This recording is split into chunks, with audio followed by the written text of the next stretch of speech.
Wonderful Tuesday morning, great people. Welcome on board Sports Bank Super Tuesday edition on the integrity station Splash 105.5 FM, broadcasting live from the city of Ibadan this morning. To be precise, White House building, Felele in Ibadan. My name is Tunde Olawuwo. Remember, today is the 23rd day in the month of March in 2021. So, aside from knowing what today's date is, another reminder is that now we're counting down to the all-important two games that the Super Eagles of Nigeria will be playing against Lesotho and Benin Republic. Remember that we have some, red hot players right now. Topmost among them is Kelechi Promise Iheanacho.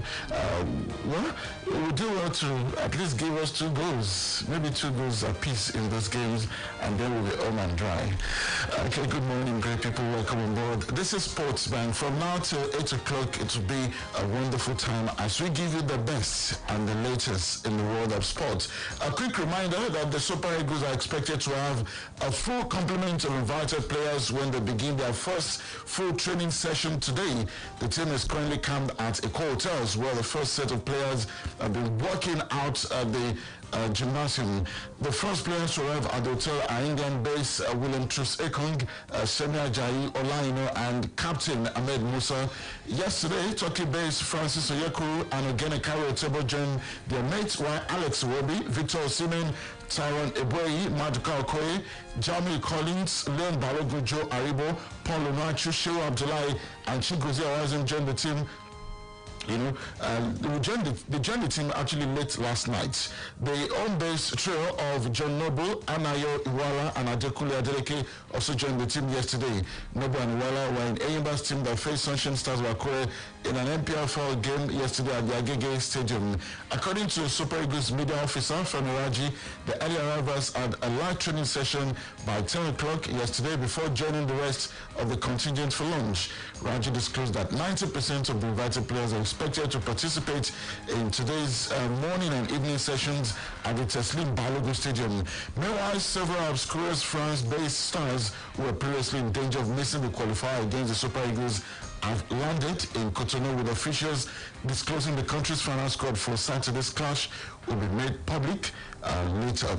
So we're going to keep our fingers crossed, and that's why we're asking you this morning to go on our Facebook fan page, where you see updates actually from the camp of the Super Eagles. 18 players now in camp: Musa, Ekong, Aino, Ajayi, Oyekuru, Etibo, and the likes, and they're getting ready for the qualifiers. So, what are your thoughts about these games? Remember, they decide, let me not say whether or not, because certainly will be in the African Cup of Nations. I have my friends right here with me. Together we'll be running the show. Blessing for you. How are you? I'm fine today. Good morning to you. Good morning to Ferrami. Good morning to the city of Ibadan. Great to be back again. Super Tuesday, getting ready for the important qualifiers that we have. It's countdown really for me, and I can't wait to see football back in Lagos. So I'll be there in Lagos. Okay, what is this bias that you people have got with Lagos? I mean, Nigeria is a rich and diverse country. When you take the Super Eagles around, it gives them the opportunity, the people, the opportunity to know places. Yes, from Abuja to Akwa Ibom to Calabar to Kano, Kaduna. And I agree. I don't. Now Lagos. I agree. I don't doubt you today. I agree. But the thing is, we haven't seen football, the national team in Lagos for. In how many years? Since 2001. Since 2001. That's quite a long period of time, and it's only right that it turns at this point. When last did you see them in Ibadan?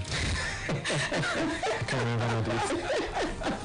Maybe that's like a 10K question. Maybe you should put all things in place and let's see if they come or not. I should put all things in place. Oyo State is putting a lot in place.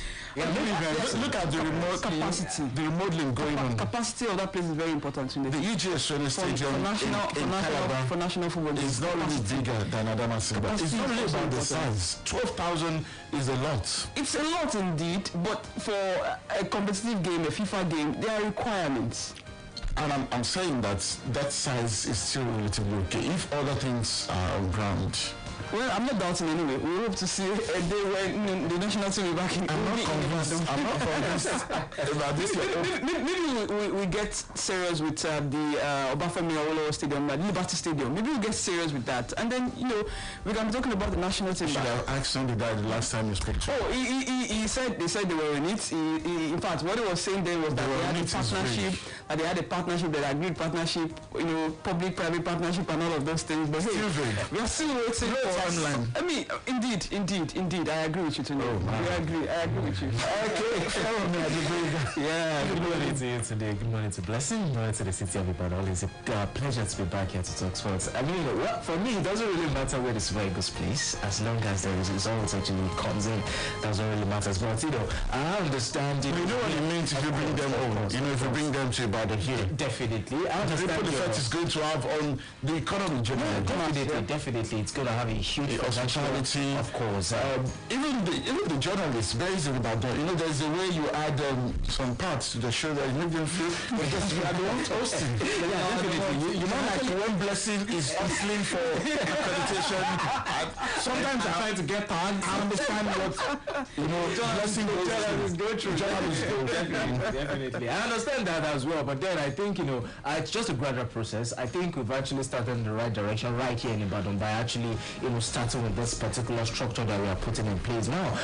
If only the federal government can actually take a cue from this as well and do the needful by actually making sure that all the stadiums are actually rehabilitated, because what has actually happened so far in Nigeria is just down to lack of maintenance that we'll have with our facilities. I mean, if we actually have all these facilities in Nigeria that are well maintained, we will be talking about whether they play here or not, whether this stadium is actually good for them to play or not. So I think it all boils down to putting the right things in place to make sure the Super Eagles of Nigeria actually participate. But hey, I think it's good news that they're actually coming to Lagos. And I think another thing that actually resonates with Lagos is the way the fans actually accept the Super Eagles of Nigeria. There's a different atmosphere. Exactly, different. Always different. That's just it.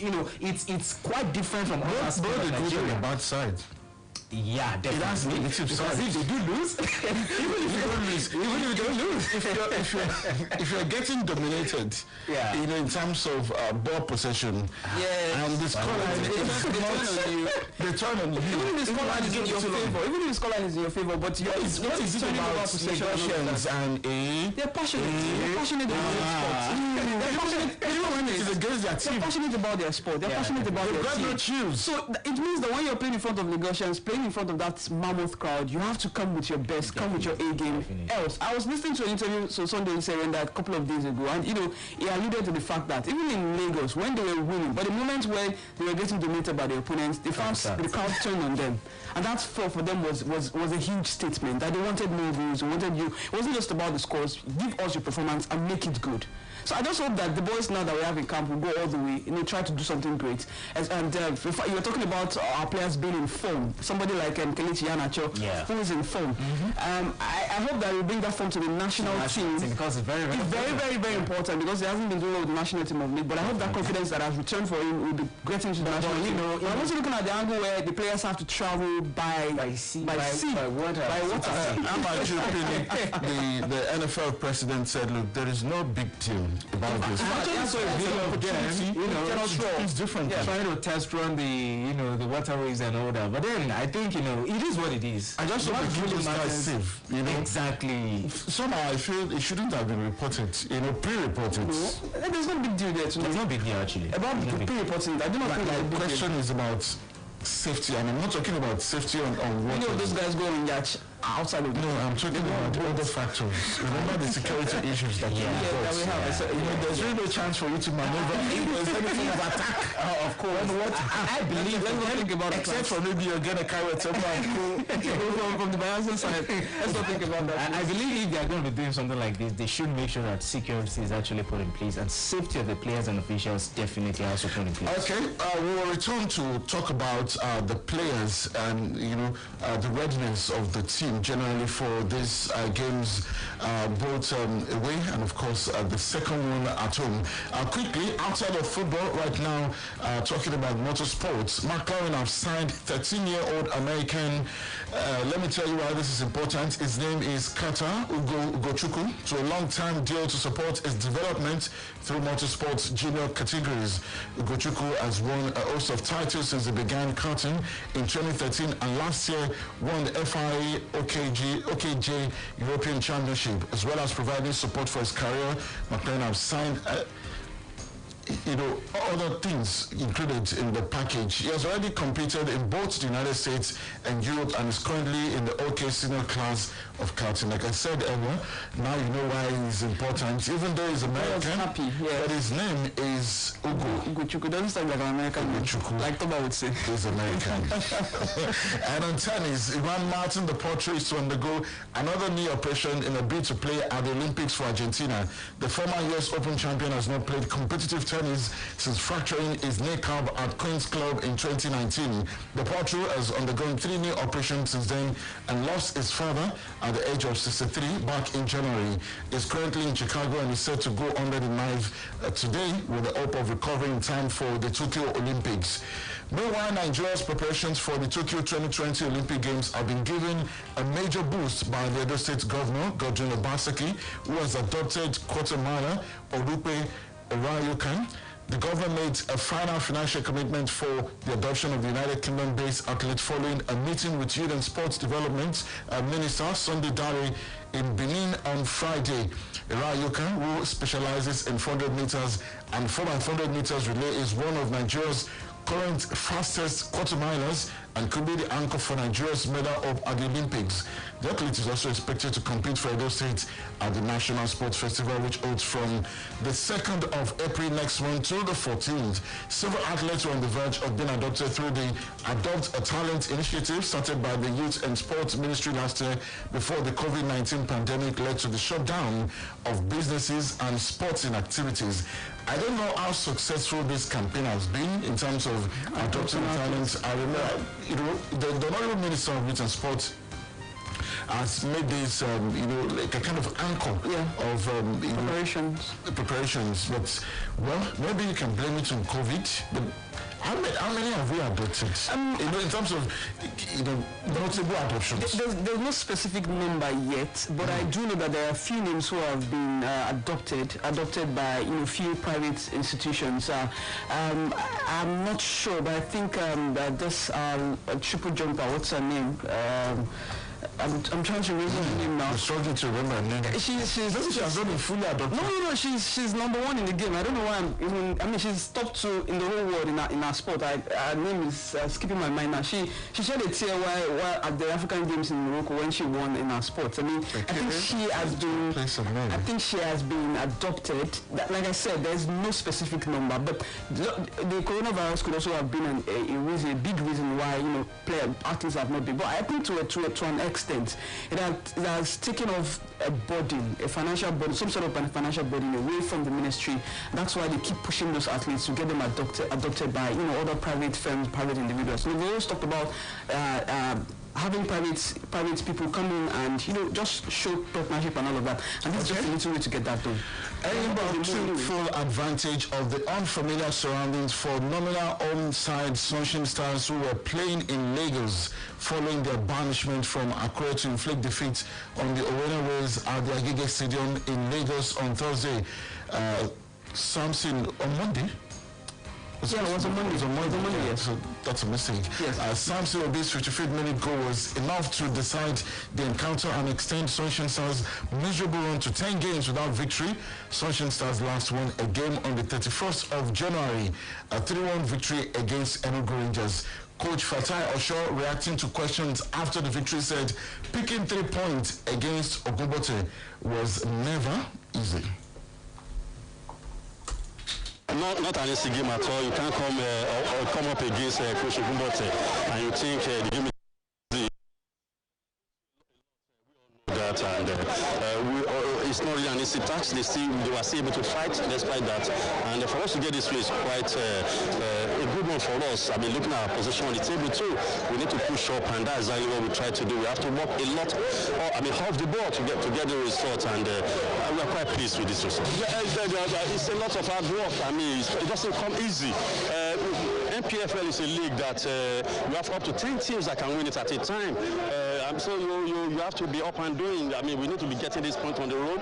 Be more tidy at home, and it's a good thing for those boys going to the national team. That's why they are working hard at training session. They want to be there. They work so hard. They are going there on merit, and in terms of replacement, we have reserve for talent at the Imba football.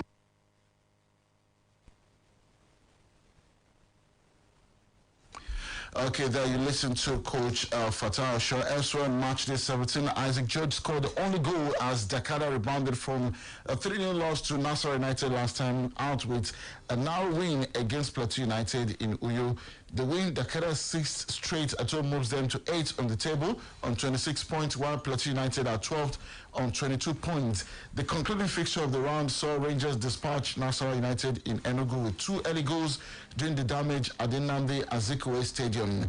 Now, this definitely will cause a lot more rumble. Nigerian Football Federation President Amaje Pinnick has described former Super Eagles captain and coach Sunday Olise as ungrateful following his declaration that Pinnick's emergence as a member of the FIFA Council won't make any difference for the nation.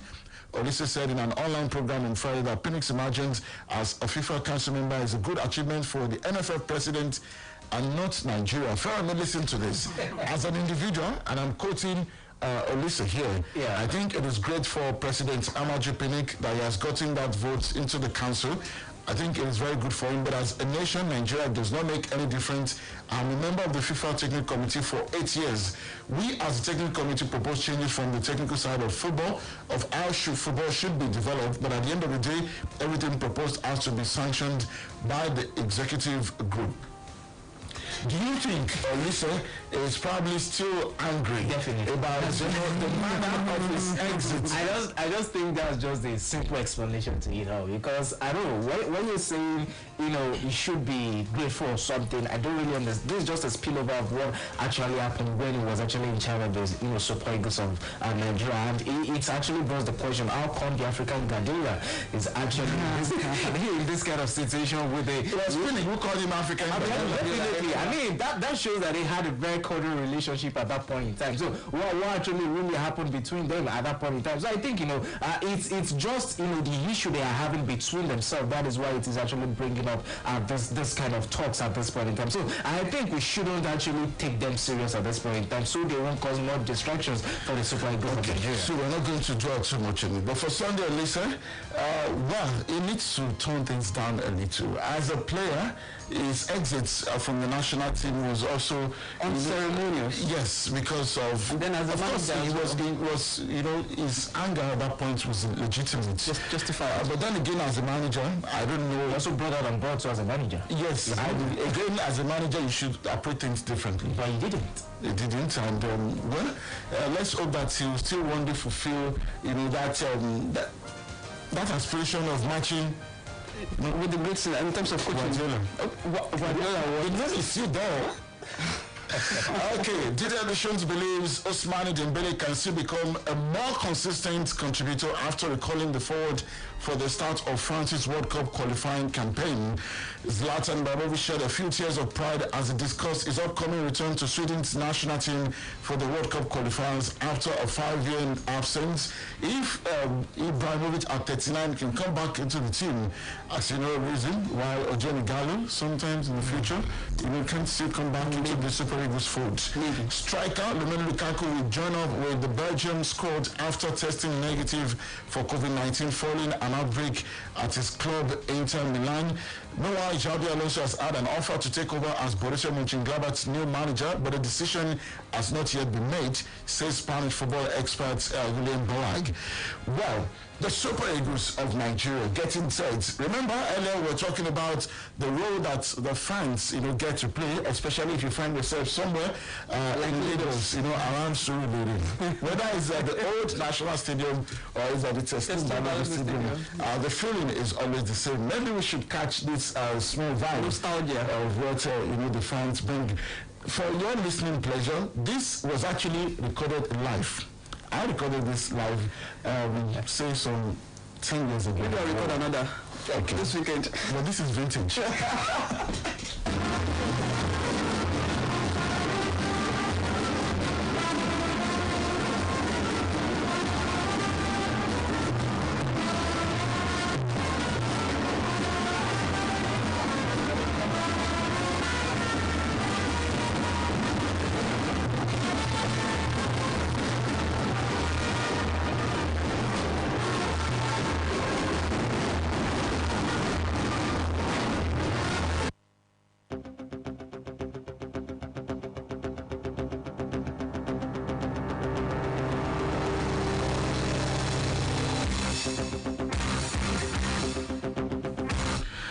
Okay, well, just to set you in the right tune, you don't get this when, Barcelona or Real Madrid interact. Milan, United, Chelsea, you can only get this when you have the national team of Nigeria, whether it's the Super Eagles or the Super Falcons, get out there to don the green, white, green. On the front page of Sporting Life, Ronaldo is not Juve's problem. That's according to Del Piero.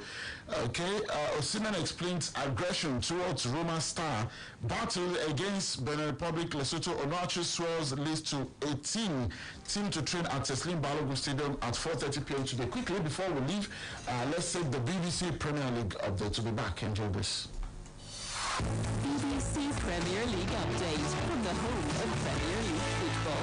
Hello, I'm Andy Barwell at the BBC Sports Centre. Well, fresh from reaching the FA Cup semi-finals, the Leicester City manager Brendan Rodgers says being consistently competitive against the Premier League's so-called top six is a better measure of his side's progress. When we came in, that was our ambition, to try and be really competitive against the top teams. And over a couple of years, we've been able to do that. We've established a really good culture in the team. Our success will be defined differently. When you're at the big clubs with the big budgets, then of course it's about winning trophies. Jesse Lingard has warned his West Ham United teammates that they can't afford to throw away leads if they want to qualify for European action. West Ham are still fifth in the Premier League table, but on Sunday were 3-0 up at home to Arsenal before the visitors came back to earn a 3-3 draw. It's hard to take, and we've got to have the confidence to carry on and go and get 4 and 5. I felt like we dropped off a bit, relapsing a little bit of concentration, and if we want to be battling for the top 4, we need to be on it week in, week out. BBC Premier League update from the home of Premier League football. Okay, we need to leave on that note. Remember, 2 games. For the first one is against Benin Republic, away from home, 27th Saturday.